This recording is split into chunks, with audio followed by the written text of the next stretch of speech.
बोलिए श्री सतगुरुदेव भगवान की जय। सच्चे दरबार की जय। आशु पिता भगवान की जय। गुरु प्यारे साधकों, दिव्य अनुभवों की इस श्रृंखला में आप सभी का एक बार फिर से स्वागत है। आज का जो दिव्य अनुभव है यह है सरोज उपल जी का, जो कि रहने वाली है दिल्ली की। वह बताती हैं कि मेरी साधना का टाइम फिक्स है, सुबह 4 से 6 और शाम को 4 से 6। साधना में बहुत आनंद मिलता है, चाहे अनुभव हो या ना हो। एक दिन मैं शाम को जब साधना में बैठी तो बैठते ही ध्यान टिक गया।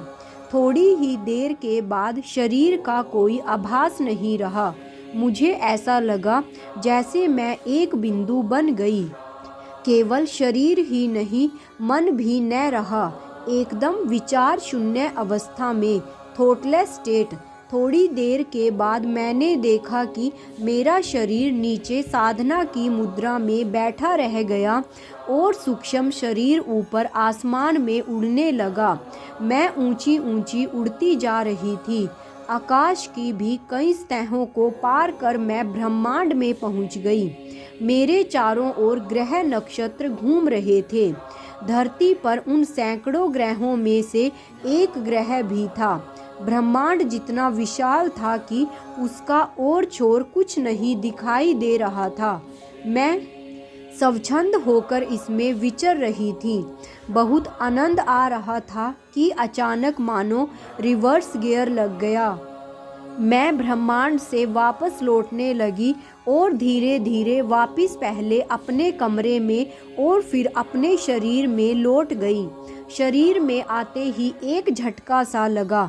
मेरा ध्यान टूट गया। मैंने घड़ी में समय देखा तो पूरे 8 बज चुके थे। कमाल है, 4 घंटे का लंबा समय बीत गया और मुझे पता ही नहीं चला। ऐसा लग रहा था जैसे अभी 5-7 मिनट ही बीते हों। जब मैंने घर वालों को अपना अनुभव सुनाया तो बेटा बोला, वाह माँ, आप तो आइंस्टाइन को भी पीछे छोड़ गई हो। वह बेचारा तो थ्योरी ऑफ रिलेटिविटी का सिर्फ अनुमान लगा पाया था, पर आपने तो प्रैक्टिकल अनुभव भी कर लिया। बाद में उसने खोलकर बताया कि इस सिद्धांत के अनुसार धरती की तुलना में ब्रह्मांड का समय धीमी गति से बढ़ता है। ब्रह्मांड में केवल एक क्षण ही बीत पाता होता है कि पृथ्वी पर कई घंटे बीत चुके होते हैं। यह सब सुनकर मैंने तो बस इतना कहा, सच ही है कि ब्रह्मांड में बना कोई विज्ञान नहीं और साधना से उत्तम कोई कर्म नहीं। गुरु महाराज जी की कृपा से मैंने अपने भीतर बहुत से तीर्थ धामों के भी दर्शन किए हुए हैं। बद्रीनाथ, केदारनाथ, अमरनाथ, माता वैष्णो देवी आदि। माता वैष्णो देवी तो मेरे रिश्तेदार बहुत बार मुझे बाहर से भी जबरदस्ती लेकर गए हैं। वहां पहुंचकर मैंने पाया कि एक एक स्थान वही था जो मैंने भीतर साधना में देखे थे, बल्कि बाहर तो केवल 3 पिंडियां रूप में माता के दर्शन हुए थे, जबकि भीतर तो मैंने इन तीनों पिंडियों में से साक्षात माँ लक्ष्मी, सरस्वती और काली ने प्रकट होकर मुझे दर्शन भी दिए थे। सारे तीर्थ अंदर ही हैं। फिर पैसा, समय, शरीर लगाकर बाहर जाने की बजाय हम साधना में बैठकर भीतर ही दर्शन क्यों नहीं कर लेते। गुरु प्यारे साधकों, एक कितना बड़ा यहाँ पर समझने की बात है इस अनुभव को लेकर। कहते हैं ना, महाराज जी के मुख से भी हमने कई बार सुना है, जो आत्मज्ञान होता है और जो ब्रह्म ज्ञान होता है, यह तभी होता अगर विज्ञान धर्म को साथ लेकर चले। इस ज्ञान को साथ लेकर चले तो वह तरक्की तभी कर पाएगा। पर क्या होता है कि हमें कई बार बातों बातों से समझ नहीं आता। महाराज जी की बातों को हम हल्के में ले लेते हैं, पर एक साधक जब भीतर उतरता है, उन सिद्धांतों को जान पाता है जो विज्ञान के सिद्धांत हैं। कैसे आपने अभी इस अनुभव के माध्यम से भी श्रवण किया कि जैसे ही उनका ध्यान लगा और वह उनकी आत्मा ने शरीर को छोड़कर इस पृथ्वी से बाहर जब वह गए तो वहाँ उनको ऐसा लगा कि कुछ ही मिनट हुए, लेकिन उन्होंने जब वापस उनकी आत्मा शरीर के अंदर लौटी तो उन्हें आभास हुआ कि यहाँ तो काफ़ी समय बीत चुका था। धरती पर तो गुरु प्यारे साधकों, यह विज्ञान के नियम है, पर एक साधक गुरु महाराज जी की कृपा से उन्हें अपने भीतर ही अनुभव कर लेता है। दूसरी एक बात यहाँ पर जो निकल कर आती है कि एक शिष्य ने समाधि का अनुभव किया। एक साधारण सा शिष्य जो 2-2.5 घंटे की साधना करता है, महाराज जी ने उसको समाधि का अनुभव करा दिया, तो गुरु की कितनी सामर्थ्य होगी इसके अंदर। आप यहाँ से भी अंदाज़ा लगा लीजिए कि जो आपने शिष्यों को इस लायक, जो गुरु इस लायक है कि अपने शिष्य को समाधि दे सकते हैं। कहते हैं कि अभी तो आपने सेवकों के ही अनुभव सुने हैं, अभी उनको देखा ही कहाँ है, जाना ही कहाँ है। समझे, जब आप साधना करोगे, जब आप इस मार्ग पर चलोगे, तब आप उन्हें जान पाओगे कि वह हस्ती क्या है, शक्ति क्या है। सिर्फ बातों के पुलाव बनाने से कुछ नहीं होता, हमें साधना में उतरना पड़ेगा। गुरु प्यारे साधकों, ऐसे ऐसे साधक भी हैं जो पूरी पूरी रात बैठकर साधना करते हैं। गुरु महाराज जी उनके सामने हर तथ्य को, हर विचारों को खोल कर रख देते हैं।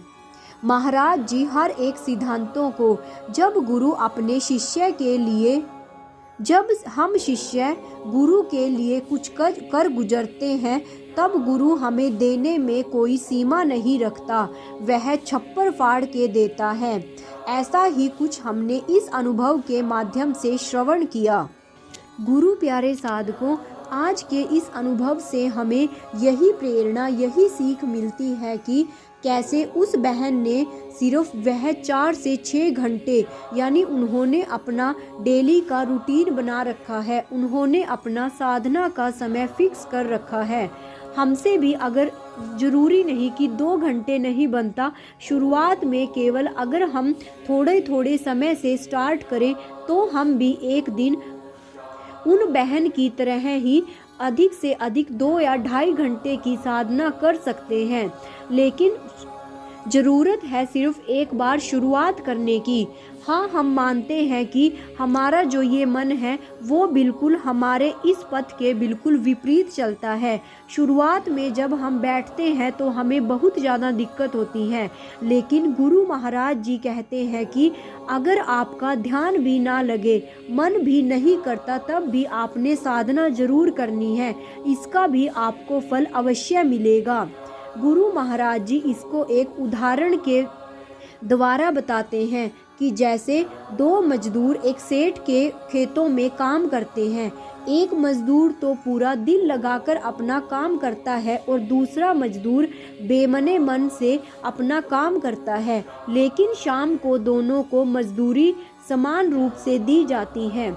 उसी प्रकार एक साधक तो जो पूरे दिलो जान से साधना करता है और दूसरा साधक बेशक उसका मन नहीं लगता, लेकिन फिर भी वह इस मन का विरोध करके साधना करने की कोशिश जरूर करता है, तो महाराज जी उसका साथ जरूर देते हैं और उस साधना का भी हमें फल मिलता जरूर है। हमारा छोटा सा भी प्रयास महाराज जी के लिए किया हुआ कभी भी निष्फल नहीं जाता।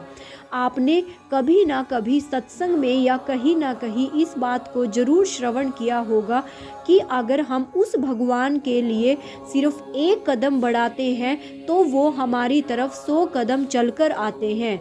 यानी ज़रूरत है तो हमें एक छोटा सा प्रयास करने की, बाकी सब वो भगवान खुद संभाल लेते हैं। और हमारा तो भगवान है ही इतना भोला भाला जो मिनटों में, चुटकियों में हमसे प्रसन्न हो जाता है।